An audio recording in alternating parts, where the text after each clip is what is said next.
a collection of knives, and a list of names of the people I wanted to kill. I was getting ready for an attack.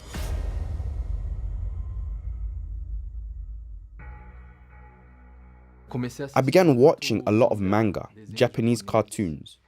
In those cartoons, they pass on a very negative message. This message, combined with the rock and roll music and parties,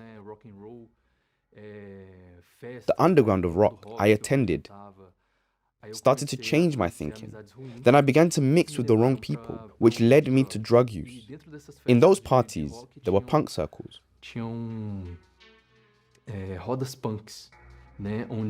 Where there were a lot of fights, a lot of beatings, punches and kicks.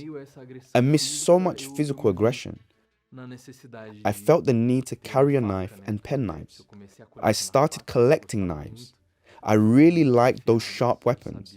I knew how to sharpen them. I also started training in striking techniques, in how to stab a person, and which vital body points you should aim for. My intention was to use those knives.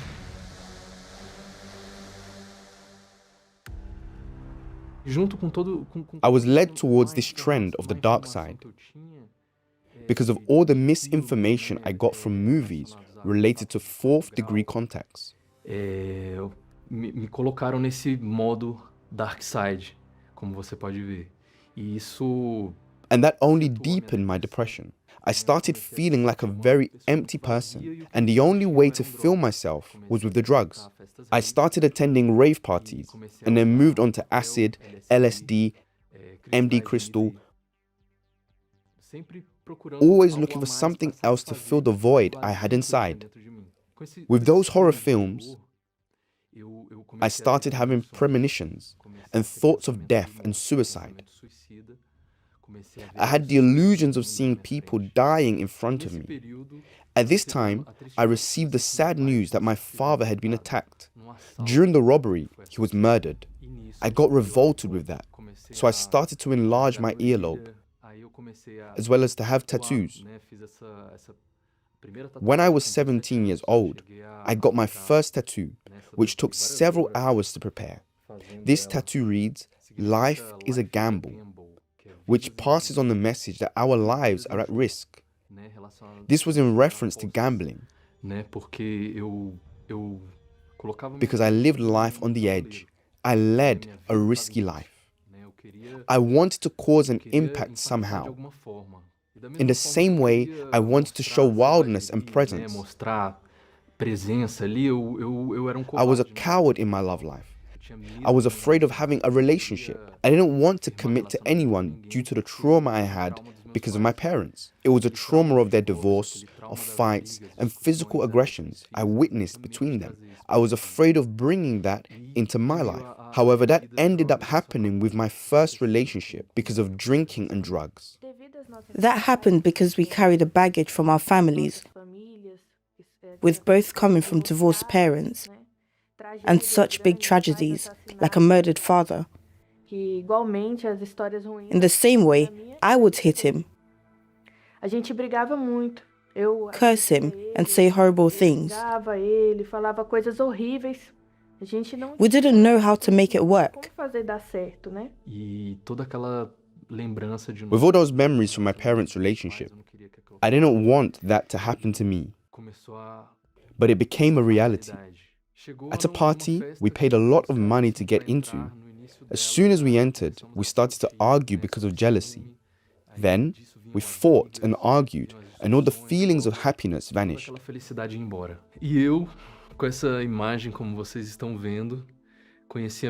This was how I was when I met my mother-in-law through Thais.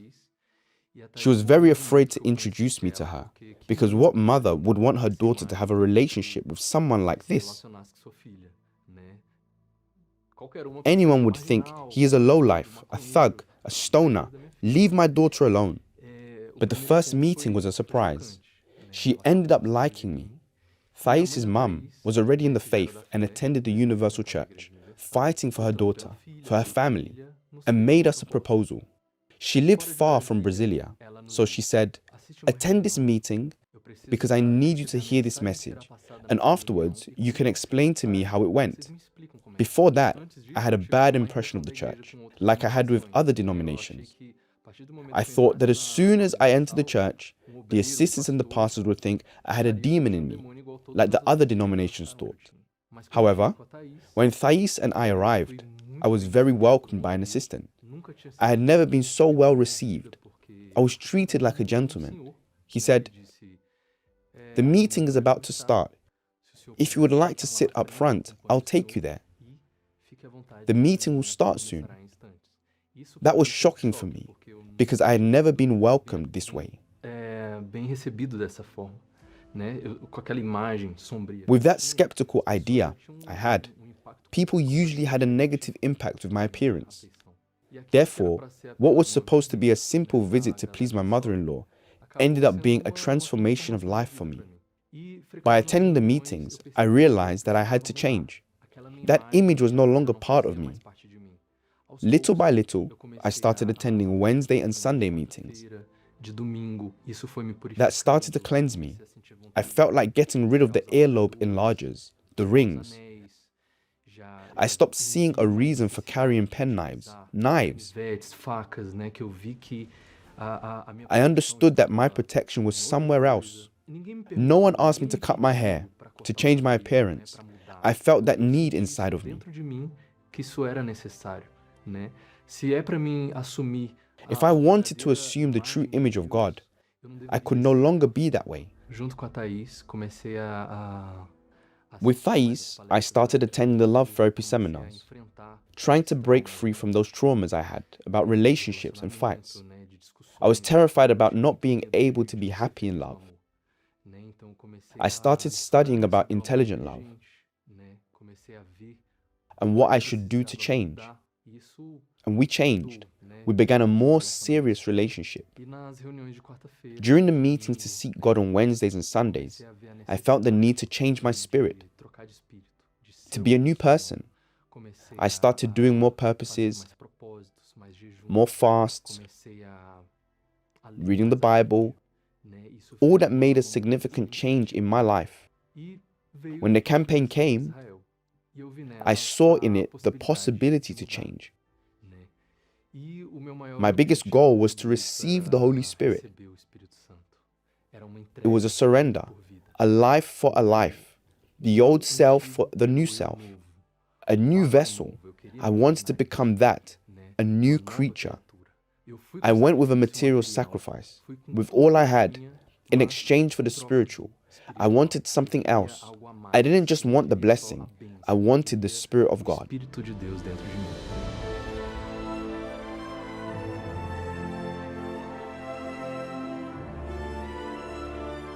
When I went up to the altar, I had the answer.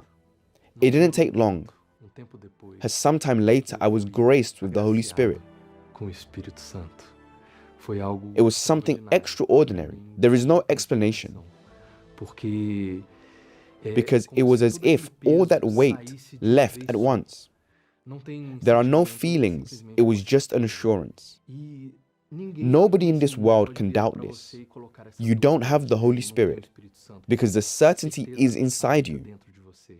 Something new grew inside me, making me want to talk to people about that. I wanted to express this to everyone.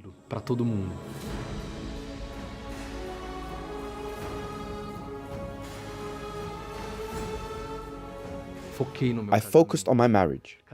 We married in the Universal Church of the Southwest. It was wonderful. After that, we only received blessings in our life. We built our company, and it was very blessed.